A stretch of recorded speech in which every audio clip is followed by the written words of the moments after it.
Gelişinle bu şehre yaz geldi sanki. Bakışların yüreğimi yandırdı inan ki. Ne durmuşsan kenarda ele bakırsan, sanki şimşek olup kalbime çakırsan. Hamı senden danışır gözler üzerinde, sehir var ele bil o kara gözlerinde.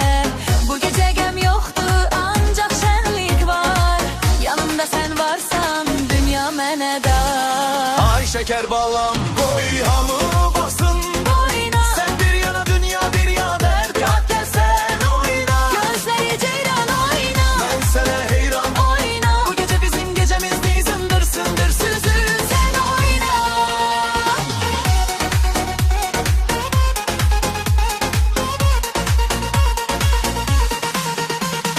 Koy takıllar partlasın bize ne dehli. Senin o gülüşün hamıdan ferli.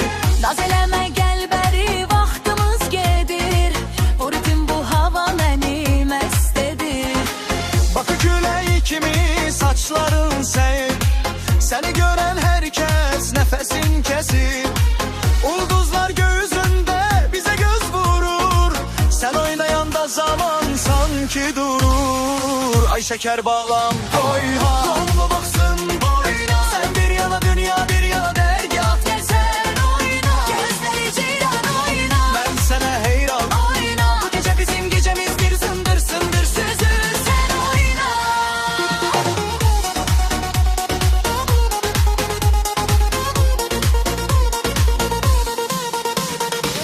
Müzik biraz yavaşlar ama ritim devam eder. Alkışlar başlar, Alkış alkış, eller havada, hiç kim durmasın. alkış alkış. Bu güzellik hiç vaks olmasın. Hadi indir.